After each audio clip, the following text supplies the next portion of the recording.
In this video, we'll address the safety first ratio and shortfall risk. Both can be used to compare and rank portfolios when an investor gives you a minimum acceptable return, their threshold, if you will. The safety first ratio, very similar to the Sharpe ratio. It measures excess return divided by risk as measured by the standard deviation of returns. But whereas the Sharpe ratio measures excess return over the risk-free rate, the safety first ratio measures excess return over that minimum acceptable return specified by the investor. Note that if the minimum acceptable return given was the risk-free rate, then your safety first ratio is just the Sharpe ratio. Now, dividing the excess return by the standard deviation means the safety first ratio we calculate is effectively a number of standard deviations. To illustrate, let's put some numbers in there for two portfolios. Imagine an investor with a minimum acceptable return of 4%.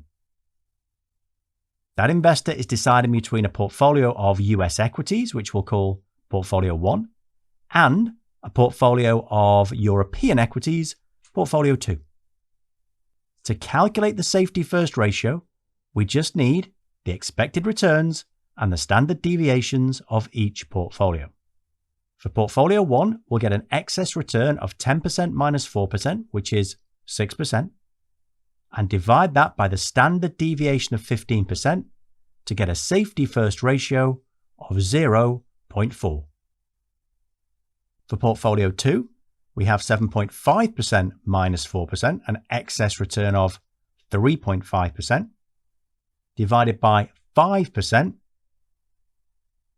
resulting in a safety first ratio of 0.7, higher than that for portfolio 1. So, how do we interpret that? Well, let's go back to the start of the calculation. First of all, we took the excess return. For portfolio 1, that was 6%, and for portfolio 2, only 3.5%. Based on excess returns alone, we might therefore suggest that portfolio 1 is the better option. It has the higher excess return. However, this ignores the difference in risk between the two portfolios. Although portfolio 1 is expected to deliver 6% more than the minimum, it does so with a higher risk, a standard deviation of 15%, as opposed to only 5% for portfolio 2. That means returns are much more volatile for portfolio 1. The higher standard deviation tells us, on average, its returns are 15% away from the mean, compared to only 5% on average for portfolio 2. This has a huge impact on the likelihood of the return falling below the minimum acceptable level. So, dividing the excess return by the standard deviation accounts for the differences in risk. It takes the excess return and turns it into a number of standard deviations. The resulting ratio tells us how many standard deviations above the minimum acceptable return our portfolio's expected return is. As we want as much of a cushion as possible between the two, we want the safety first ratio to be as high as possible. The bigger, the better. In this case, the safety first ratio would rank portfolio 2 with a safety first ratio of 0.7 above portfolio 1 with its ratio of only 0.4.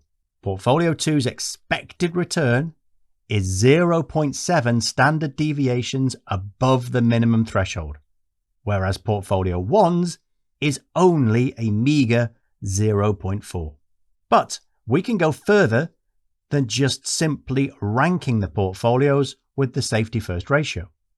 With the addition of a simple assumption, we can also easily calculate the risk of each portfolio's return falling below the minimum threshold.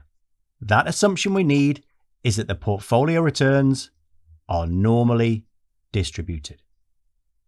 If that were the case, then the ratios we've just calculated can be expressed as z-values. Remember, we said the safety first ratio told us how many standard deviations away from the expected return our minimum acceptable return is. A z-value does pretty much the same thing. It tells us how many standard deviations away from the mean any observation is for a normal distribution. So taking portfolio 1, the safety first ratio tells us that the minimum acceptable return is 0.4 standard deviations below the mean. So we can express this, assuming normality, as a z-value of minus 0.4. Z-values for observations below the mean are always negative. Now, to find the risk of the return falling below the minimum acceptable return, all we need to do is calculate the percentage of the normal distribution that lies below the z-value of minus 0.4. How do we do that? Z-tables. Using this extract from a z-table, we can easily calculate the area below a z of minus 0.4. Now, this z-table only gives us positive z-values. So first of all, let's look up a value for a z of plus 0.4. We can see that is going to be 0.6554. That tells us that 65.54% of the distribution is below the z-value of plus 0.4. That must mean that 1 minus 0.6554, which is 34.46%, is above a z-value of plus 0.4. And via the gift of symmetry, the normal distribution we know is symmetrical. That also means that 34.46% is below a z-value of minus 0.4.